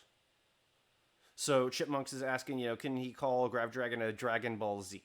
If you've established that, I think you would have to initially say, okay, you have this classic combo with the Graviton Surge and the dragons coming through. And you could even make a joke of, I'm going to call this Dragon Ball Z because of whatever reason. I mean, these clever nicknames have been derived majority from casters. Pig's Feet. Recently, with Wolf coining the term Pig's Feet. But he explains it, and it's in the context, it's done in between maps. He's talking about the composition and this unusual look that Soul Dynasty was showing us during the APAC playoffs of using Sigma and Roadhog. And then he kind of makes a joke about it where it's like, I'm going to call this Pig Feet. I'm going to get this, I'm going to get this one ingrained, darn it. But he sets it up. And after doing that, it's okay for him to talk about this Pig's Feet comp because he has laid out what that means and has given the background and the real definition. So it's Hexagrams talked about, like, it's okay to call amplification matrix window as long as you have established that that's what you're going to do. You can call it amplification matrix and then even say, I'm going to call this window from now on, or from here, it's, the window of death or something. And then you can call it window or window of opportunity. I've heard it referred to. So it's still important to establish the real names and the traditional compositions or however, the traditional combos, if you're talking about an ult combo. But then you can absolutely throw in your own nicknames. You just kind of have to hold the viewer's hand and let them know that's what you're doing. Yeah. All right. I just don't like Dragon Balls. Who needs your best when you got your... But it's That's so weird. that wouldn't be for your cast. Like, if that's his cast, Chipmunk could absolutely make that work. I mean, man, Billy, I thought you were so cool, and then you said you just had to go and say that. Oh, I love the anime. I just don't like calling the Grab Dragons Dragon Ball Z. I don't know. Okay, good. I Then don't we're get fine it. then. We're cool. We're cool. Continue. Again, as long as Chipmunk established the why, then Yeah. I think it could be doable. I mean, Right. Beyblade's a classic. I mean, Yeah. Beyblade also comes from an anime. Yes. So, Literally, the anime Beyblade. yeah, it's the anime Beyblade. You're damn right. Well, the same thing with Windscar. So the Koreans will got to calling the Fire Strike through an Ant Matrix Windscar, which is from what, Onimasha or not Onimasha? Oh my God, why am I spacing on it? The demon. Oh, Inuyasha. Inuyasha. Yes. You were. Yes. You're so close. Yeah, dude, I love that anime too. I just brain farted on that one. Yeah, that's fine. And just real quick, and Billy, you said so the triangle being the ults, what's being shown in the cooldowns currently as well, right? For the other ultimates? Yeah. So I look at Diva's. I mean, she's getting her matrix back up. Yep. She kind of tapped it a little bit to make sure that all that damage was negated. Got a little bit of a punch in there, a little bit Okay. of a kill. And so I'm looking and seeing that she's got 3 seconds on booster. She's got a full usage, almost a full usage of the defense matrix. You've got the rally that's going to beef up their entry going into the point for their next fight. You've got both DPS ultimates out, and then Fearless is going to be able to counter if he decides to, if he's going to counter the Primal Rage with the sound barrier. I mean, there's not really much. I think you save it for the Dragon Blade that comes up. Yep. See, and I'm thinking now he can use the sound barrier aggressively because Nano Blade has already come out and it wasn't needed. That leaves room for Far East Society to use the sound barrier aggressively and take the fight to Battle Angel. Yeah. Or because I would also think too, it's like, you know, in case Rally gets popped as well, you could also go ahead and pop it there just to go ahead and match it. Correct. As well. Yeah. Correct. I still say Battle Angel's win condition is the Nano Blade, though. And with 2 minutes is an important aspect. We talk about this a lot on this channel. The 2-minute warning is a very important time. That's the average time it takes to build up an ultimate. So there is time for Battle Angel to build up a second Nano Blade here. And the 2-minute warning is just always important. It's a good stage to look at your ults, look at your ult charge, and you can kind of know what you're going to see from the next 2 fights. And that applies to any game type. Yep. All right, let's keep it going. Battle Angel on reset. Battle Angel getting repelled there really quickly. I mean, like I was saying, they have very little options when it comes to a dive target, but they are going to have the ult advantage here. Like we were talking about last fight, the ult advantage, the ult advantage is in the favor of Battle Angel. It's got 3 ults, it's got the rally and the Dragon Blade to be pulled out here, but the beat to counter it's going to be hard to get a little slicing and dicing when everyone's got a thick player. Okay, yeah, they end up using the beat on the dry blade. But he realized it was rotten. It's society. No, thank you, sir. I don't I like just couldn't this. see it. I just goes that boop some way into the ball, but Andrew actually goes gets one back. It's really good from so far. Nice Anthony K was a bomb on the point, but Lirak on the back second actually taken up by Jenga, taking Reaper, and Tank actually wins this time. This is absolutely huge. That goes ahead and gets 2. Acton also needed, takes so much damage. He actually goes ahead and gets D-Mech as well. That is a dead Diva, no more staggering, and that is Battle Angel take control of the first point. And yeah, Battle Angel win that fight off of the... Yeah, I mean, I think the points that we've already made. Similar issues. Yeah, similar issues. Yeah. Jenga carried that fight, Hugely. which could be that could now be a story point going into point B, just to keep in reference. Yep. Big play from Jenga. He goes in, finds the pick on the Reaper, and without the Reaper, Far East Society catches comp it. has very little damage. You know, Sombra can pepper in a little bit of SMG damage here and there, but Yeah, see that. I think Corona should just be talking about the second point right now. There's not enough time to try to recap that last fight. Like, just talk about going into point B. Talk about the next fight here, and that's pretty specific to Assault, and obviously that's out of your control. But just my thought on that. Focus on the next fight. Focus on the future. It's good to analyze the past, but focus on the future as much as you can. Okay. but her main utility is the EMP and the hack. So without the Reaper, there's not a lot you can do, and we see Warrior Society crumble. Hopefully it doesn't happen this way. We're looking at mean, we're seeing right now, Ancient goes ahead. Yeah, timing on all that was a bit weird. Yeah. It's absolutely massive ult for him. He goes to get hacked, actually gets hacked immediately, but not before taking out his fake counterpart too. Ancient actually gets a pick off onto Lyrax. This is absolutely massive, but he is going to go ahead and fall along with the rest of Battle Angel. He just did not have that target focus though, and there's the reset. Unfortunate battle there for Battle Angel. Could have Yeah, ended they it invested at a little bit, they least 2 seconds earlier. Yeah. I think there as well. Yeah, Yeah, definitely could have been a little more. earlier. Yeah, That give was color insane. all the room that you can. Especially in assault, as you mentioned. Yeah. Yes, sir. got So the, focus. ex- Oh, but question for you as well, though. Shoot. So with that, after a Corona went ahead and left the point, where should I have picked up based on what he said? Because I know I definitely paused there trying to see how I could go ahead and interlace myself and what he's trying to say based on what was happening in front of me too. But instead I just thought just take a beat, be like, He okay, did- yeah, I see that, but this is happening. Yeah. He didn't give you a whole lot to go with, to be honest. So I mean, it was kind of up to you. The fight had already broken out. I Yeah, think you okay. did a good job because you picked it up with Ancient's duplicate onto the Reaper, if I remember correctly, or was there I believe so. was there a different thought before that? Here, let's go back and look again. Let's just go check it out. That's an excellent question. And it's worth reanalyzing. I'm gonna back up here.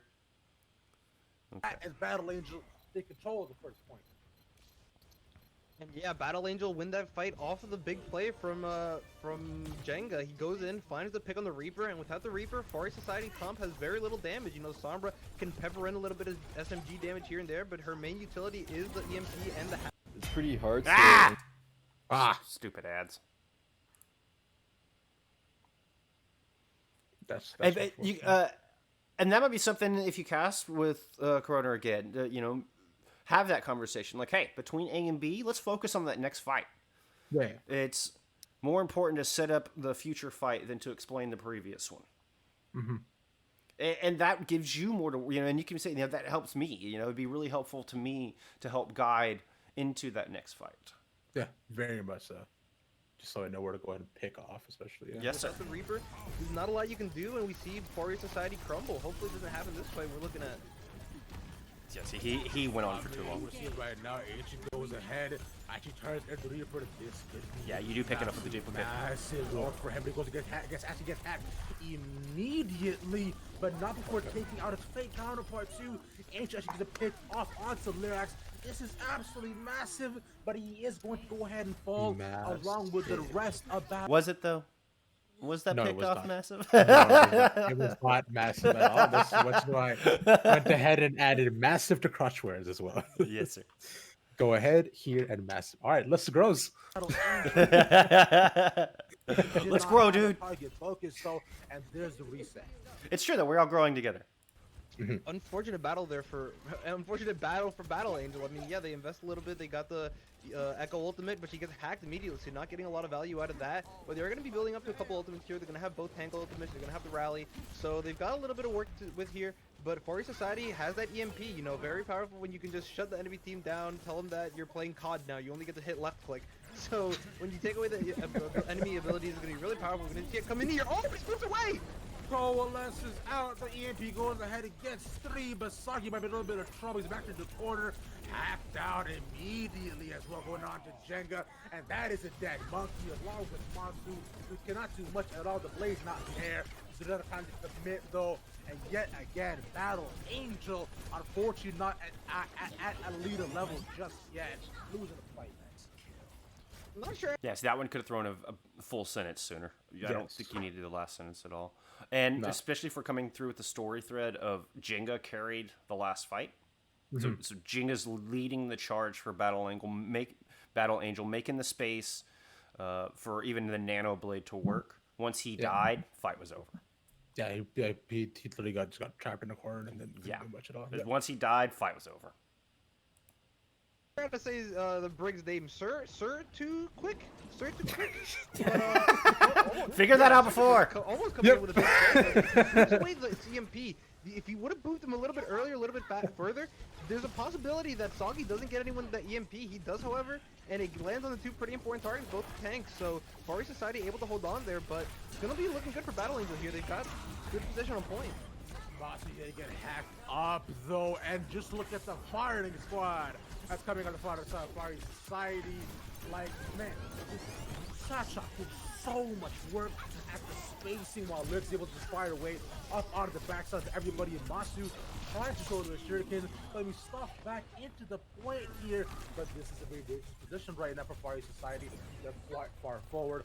One lost fight could mean their doom, but it doesn't even matter. Battle Angel, look at all these ultimates, Corona. Okay, so I like that because you're saying, hey, let's talk about the ultimates coming into this next fight. You're leading your color caster into, hey, I want you to talk about this and let's set up the stakes. You got 90 seconds on the clock. You've got big win conditions for both sides. Mm-hmm. Yeah, they're building him up real quick. The only ones they're missing are the tank ultimates, but Genji Blade with the Nano can be pretty powerful. The Nano Blade is going to be their win condition here again. And that's another example of where just active verbs are just more powerful. As opposed to the Nano Boost with the Genji Blade can be kind of powerful. It's Nano Blade is their fight winner. They need to land a big Nano Blade right here. Like, this Nano Blade needs to be impactful. This Nano Blade needs to net kills. I mean, it just, you can a little bit more active. Even though I'm saying B throughout that, which is technically a passive verb. But you get my point. You get my point. 1,000%. I don't know who exactly they want to focus down here. The beat is going to be available to counter well, none of it matters again when you're forced to play Call of Duty and you can only shoot the enemy team. Yeah, EMP. So let it be said, so let it be done, as you said, Corona. Because what's the point of having the ultimates if you cannot play the game? And Fari Society, stuff Battle Angel getting it back into the point. What a beautiful... I might have just left it that. Just let him pick up from there to try to reset your timing on this. Yep. For EMP, man, Soggy has been on point with those the entire game. They've been absolutely game-changing and meta-shifting. Yeah, Fari Society, they did invest a little bit in there. They're going to have both Yeah, see, the timing's just all backwards Yeah, now. the timing yet again. So there's not a lot of value coming out of that. Like I said, I mean, there's not many targets you can focus down, especially with that beat. Fari Society definitely looking like the better team here. They know what ultimates are up when, and they know how they want to use them. Ancient going in with the Primal Rage with the copy, but it's not going to get a whole lot done. The 30 seconds remaining on the clock, Corona, but so far, Battle Angel, they invested so much in the... Yeah, y'all are completely flipped now. Yeah, that's 1,000% on me, where I should have just known where to go ahead and end it off and allow him to take over so that we could actually flip it back. Yeah. And even here, it can be, I mean, the one phrase to just give it right back to him. Because where he ended it, like you're picking up in color space, I think one quick phrase to set up the last, even just something as, there's only 30 seconds here, Corona. Like, that's all you need to say, give him a chance, and then he genuinely needs to come in with a quick, Primal Rage online, Jinga's going to have a big impact here, in this fight. Don't say here. Yeah. In this fight. Last chance. Like, stakes are huge. Now you get hype. Previous two fights that they have almost no ultimate point for them at all. As you look on the front side of Far East, they at least have the Blossom too, but that's really about it. But Soggy yet again almost has another EMP. He's almost built that up. There's 5 seconds remaining. Master trying to go in onto the point, delay it for as long as he can, but there. They just lost. They get on Ancient yet. Again, he's going to get off the point. He's fighting up against Steve. There's only so much he can do. And that is all she wrote here. Bomb out just in retrospect. And Far East Society. Stuff in Battle Angel got a second bite. Honestly, I didn't mind the way you finished that. Because you just carried it through. Like, you're just like, fine, I'm just going to talk right into play-by-play and go right into the next play-by-play. Actually, that worked out okay. Wasn't ideal, but you understood that you needed to take your space back, and you did. Yeah. But yet again, something that could have been avoided. Yeah. Yes, sir. Yes, sir. Yeah. Well, that's right at 2 hours. That's a good one. Do you have any questions for me, my friend? Before Any closing questions or overall questions before we close it out? This was absolutely, as I mentioned before when I got here, fan freaking tastic, Skunk. Thank you again for agreeing to this. This was Absolutely. great. Oh, Yeah, because like I remember when I actually got into the whole Ace thing, and then I saw more and more like bigger and bigger names coming into Caster tournament. I was like, okay, I've got to talk to these guys. Like, I've got to find out like and be able to just like somehow improve. And so yeah, this was awesome. well, thank you for submitting. Like, I mean, it's we're just all growing together, and this has been awesome, and I really appreciate you putting yourself out there to to be critiquing stuff. I know it's not easy, and so thank you. Hey, anytime, please. Yeah, no, I'd be happy to. I mean, if get a couple more casts under your belt, let's come back in 6 weeks or whatever, 4 weeks, 6 weeks, and yeah. do it again. Oh, for sure. And Billy, as of course, it has been honor and pleasure, of course. Thank I you. mean, I'm looking forward to the Ravishing Chef show. We need to make this happen.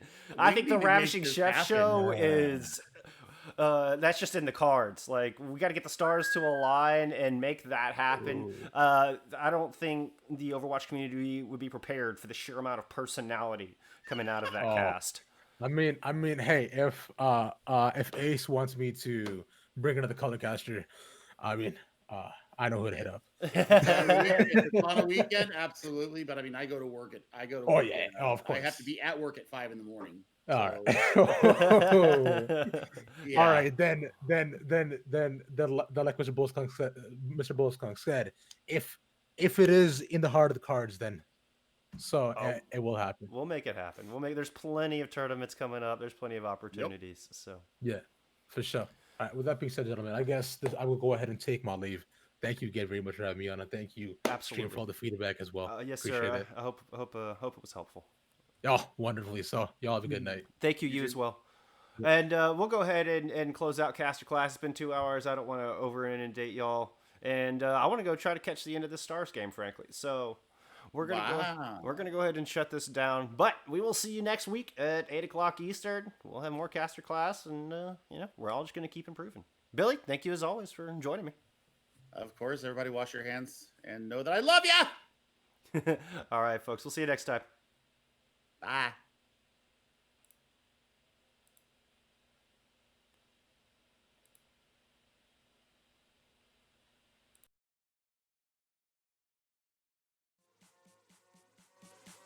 Poggers.